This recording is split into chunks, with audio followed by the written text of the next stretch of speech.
Ladies and gentlemen, boys and girls, chillers and all ages, welcome to Robert Sports Show. I'm your host, Robert. Alright, the NASCAR Xfinity Alsco Uniforms 300 preview from Las Vegas Motor Speedway. 300 miles, 200 laps, 3 stages, 45, 45, and 110. So far in the 5 races in NASCAR in 2023, I am 1-0 in the Truck Series, 2-0 in the Xfinity Series, and 0-2 in the Cup Series, so I am 3-2 overall. The 2 races last year for the Xfinity Series at Las Vegas. Spring race, we had Ty Gibbs win, followed by Noah Gragson, Daniel Hemrick, Josh Berry, Justin Allgaier, Landon Castle, Sheldon Creed, Brett Moffitt, AJ Allmendinger, and Brandon Jones. 11 cautions for 65 laps, 17 lane changes. Justin Allgaier led it race high 62 laps, Noah Gragson 52, AJ Allmendinger 32. In the fall race, which was part of the playoffs, we had Josh Berry win the race, followed by Noah Gragson, Justin Allgaier, Ty Gibbs, Trevor Bayne, Austin Hill, Sam Mayer, Daniel Hemrick, Brandon Jones, Anthony Alfredo. Only 3 cautions for 15 laps, 14 lane changes. Noah Gragson led a race high 87 laps, Josh Berry 65, and Ty Gibbs 30. Now, when you look at those races, Ty Gibbs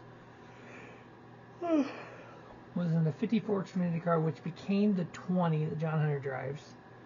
Noah Gragson was in the 9. Now Brandon Jones drives the 9. Landon Castle finished 6th in the number 10, which will be driven by Kyle Busch this week for Carlick Racing. The 02 for Brett Moffitt was going to be driven by, oh goodness, who was that? I totally just blanked on who's driving the ARCA Motorsports car this week.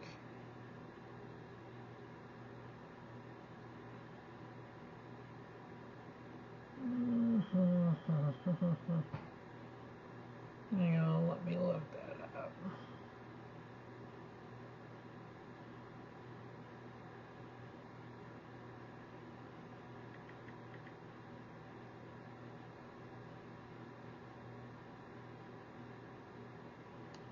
David Starr will be in the ARCA Motorsports number 2 as they have a rebuild season here in 2023.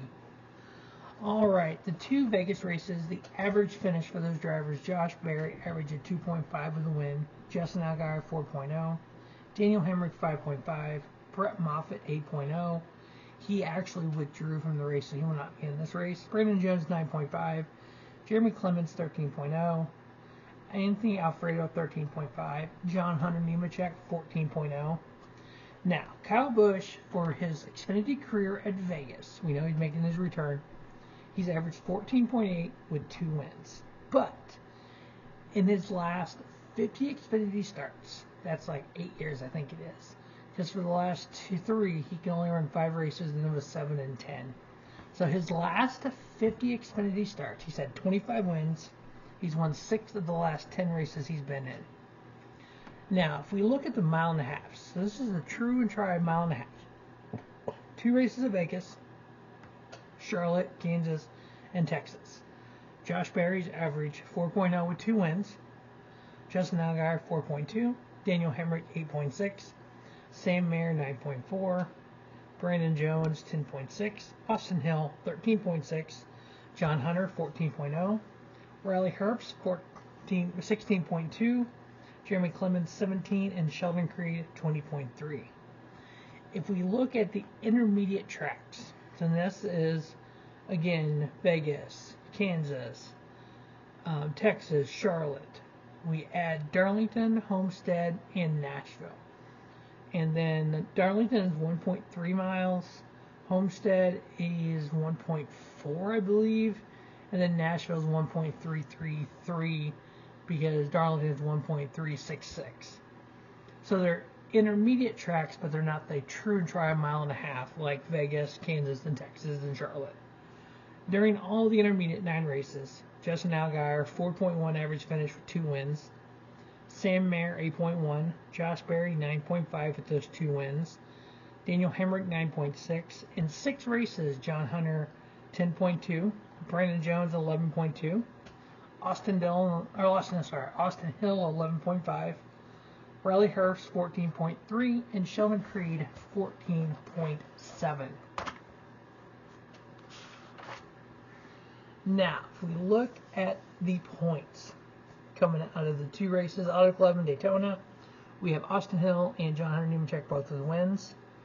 12 drivers make the playoffs. Now, provisionally, those two drivers are in the playoffs. We could have a scenario where we have more Xfinity regulars who win than playoff spots. So what I mean by that, so the drivers that are running full-time in the Xfinity series, we can have at least 12, say we have 13 of those winners. One doesn't make the playoffs, only 12 make the playoffs. Same way with the Cup Series. Obviously, if Kyle Busch wins, he's not a regular, so he don't really count against that.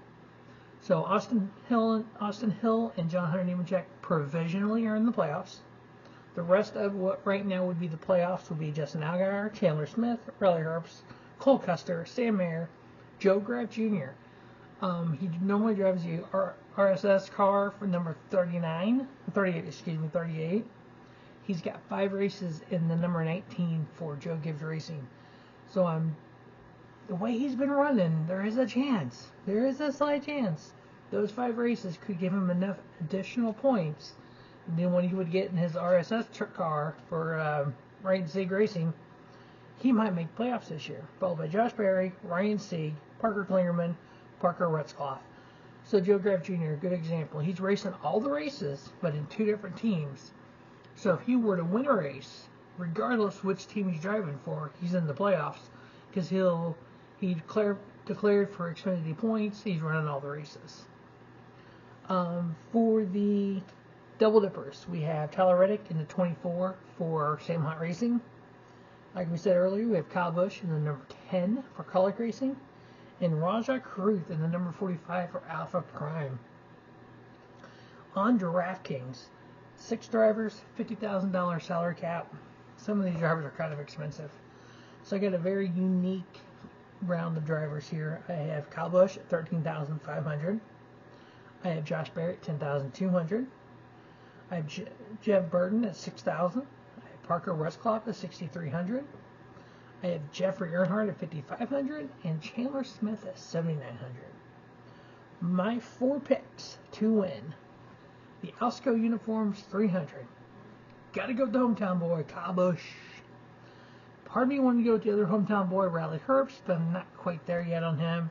So I'm going with Kyle Busch, John Hunter Nemechek, Josh Berry, Justin Allgaier are my 4 picks to win the Alsco Uniforms 300 at Las Vegas for the NASCAR Xfinity Series.